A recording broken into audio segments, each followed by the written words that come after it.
বিসমিল্লাহির রহমানির রহিম।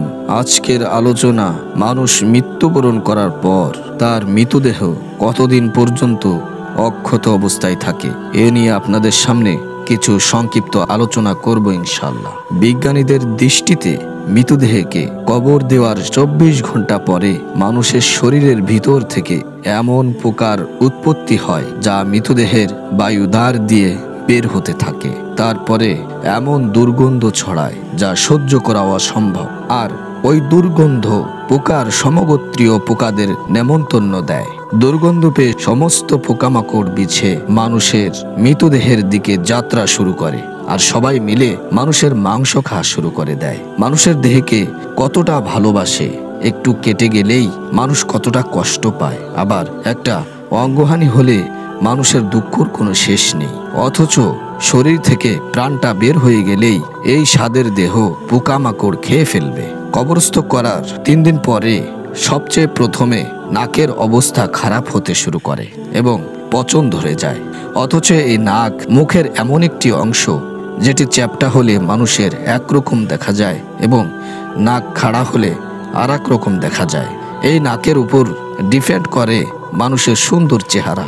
এ নাকে একটু আঁচড় লাগলে মানুষ কতটা কষ্ট পায়, কিন্তু মরে যাওয়ার 3 দিন পরে এই নাকেই আগে পচন ধরবে। মৃতদেহ কবরস্থর 6 দিন পরে নখ খসে পড়বে। মানুষের হাতের সৌন্দর্য হলো নখ। নখ যদি না থাকে তাহলে হাতের সৌন্দর্য থাকে না। সেই নখ 6 দিন পরে খসে পড়ে যাবে। 9 দিন পরে চুল খসে পড়বে, যেটি মানুষের অতি প্রয়োজনীয়। এই চুল পড়ার কারণে মানুষ কত ঔষধ, কত কবিরাজি তেল ব্যবহার করে।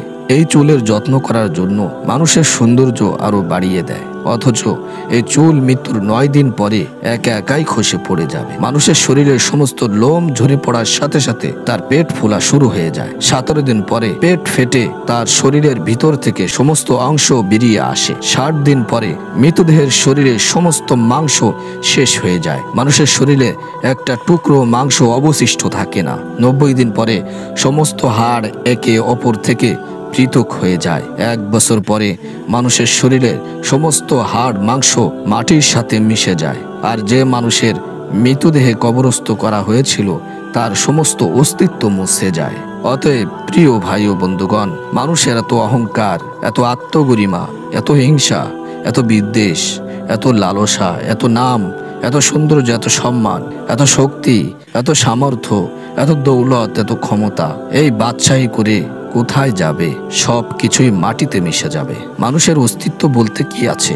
মাটি থেকে সৃষ্টি হতেই কবরস্থ হয়ে মাটিতেই মিশে যাবে। এই দুনিয়াতে গাম্ভীর্যের সঙ্গে বিচরণকারী যখন কবরে চলে যায় তখন তার অস্তিত্ব মাটি ছাড়া আর অন্য কিছুই থাকে না। প্রতিটি কাজ হলো প্রতিটি ভালো কাজ এবং প্রতিটি উত্তম কাজ করার ইচ্ছে প্রকাশ করা উচিত, আর প্রতিটি মন্দ চিন্তা ভাবনা থেকে নিজেকে রক্ষা করা উচিত এবং সৃষ্টিকর্তার নিকট প্রার্থনা করা উচিত। আল্লাহ সুবহানাহু ওয়া তাআলা আমাদের সকলকে বোঝার তৌফিক দান করুন।